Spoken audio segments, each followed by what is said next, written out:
Tell me if any of these scenarios are familiar. You've just completed a fascinating history book. You really want to talk about it with your friends. Only when it's time to do so, it's difficult for you to recall any of the basic facts, even though you've just finished the book. Or what about this one? You've just completed a wonderful novel. You're brimming with excitement to discuss it at book club. But when it's your turn to speak, you find it difficult to articulate its plot or discuss its main characters in any great depth. Or how about this one? You've just turned the final pages on a profound political philosophy tome. You are itching to show off your newfound wisdom. But when you attempt to do so, you sound like a babbling infant, not the erudite that you know yourself to be.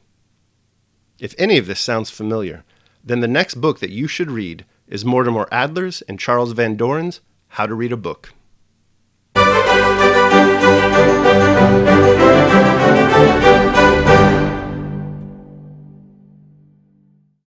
How to Read a Book, the classic guide to intelligent reading, permanently changed my reading life.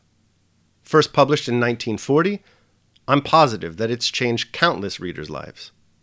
But today, in a world with a surfeit of information and yet a deficit of wisdom, its lessons are more important than ever.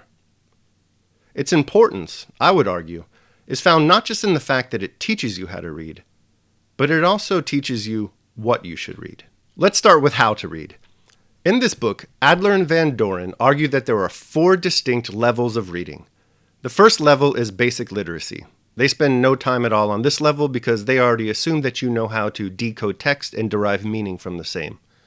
Rather, the authors focus on the second, third, and fourth level of reading, which are respectively the inspectional level, the analytical level, and the syntopical level. It's only through a mastery of all 4 levels of reading that a reader becomes an intelligent reader. That is, one who reads not just for information, but for understanding. Now, I am not going to go into any great detail about the contents of this book. My goal with this video is just to persuade you that it's a book you should read. And if you desire to increase your reading comprehension, then How to Read a Book is definitely a book you should read. Think about it like this. Adler and Van Doren teach you how to read a book much in the same way that an urbanist would teach you how to visit a city. So, first of all, an urbanist would say before you even visit a city, you should study its map.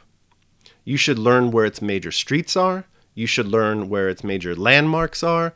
You should learn how it's zoned. And you should do all this before you even visit the city. This way you have a solid foundation and knowledge of the city before you visit it, so you know where to go and what to look for. This is what Adler and Van Doren call inspectional reading. With inspectional reading, you're going to look at a book's text features, its index, its table of contents, the back blurb, maybe a little bit of the introduction. And this is going to give you that solid foundation you need before you visit the book, before you visit the city. So, once you have this foundation, what's the next step? According to Adler and Van Doren, the next step is the level called analytical reading. This is where an urbanist would tell you that you actually have to visit the city. You go to the city and you explore it actively. You want to take down notes about the city, you want to talk to its people, you really want to get to know it deeply. With analytical reading, this is achieved primarily through close, slow reading with comprehension. And in order to do this, Adler and Van Doren say you have to write in the book. I fully endorse this. This is what changed my reading life completely. This is where the comprehension comes from. Because you're not only reading the text once, you're writing it down. This kind of tactile approach to reading is really going to move the information that you're getting from your short-term memory to your long-term memory. It's very helpful. Now, in this analytical portion of the book, Adler and Van Doren are also going to teach you how to read the specific types of books.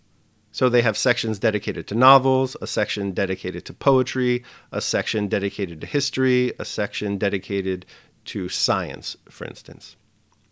Okay, so now you've read the book and you're ready for the next level of reading. The final step of reading, according to Adler and Van Doren, is syntopical reading. And in a nutshell, this just means that you want to compare and contrast the book that you just read with other books that you've read. You want to ask yourself, how are these books in conversation with one another? So to continue with our urbanist analogy, the urbanist would want you to compare different cities. That urbanist would want you to compare, say, the different municipal capacities between two cities or more cities that you visited. Okay, so that's a little taste of how Adler and Van Doren go about teaching you how to read a book. But as I said previously, they also want to show you the things that you should be reading. And in order to do that, they provide a 10-page list of books that you should read in Appendix A. Now, these books in this list, they skew older. I think the most recent, at least in my edition, is two of the works by Solzhenitsyn. So these books are older. They're what we might call the classics.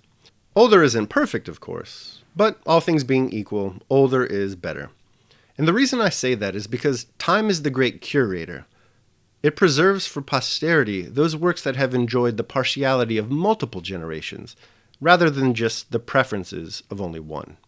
If there is one critique I have of this list, however, it's that it is entirely constituted of the works of Western civilization. Now, don't get me wrong.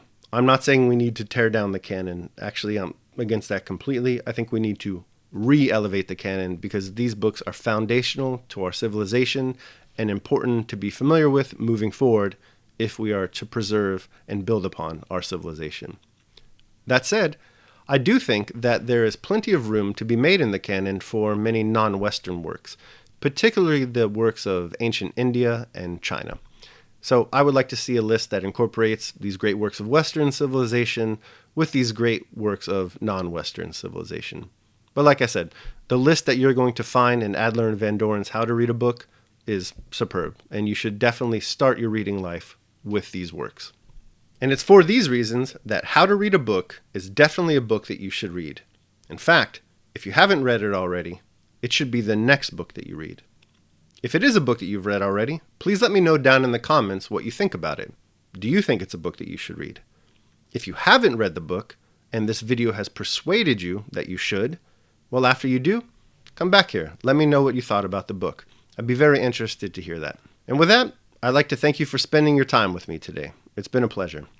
If you enjoyed this video, please consider liking it and then subscribing to the channel.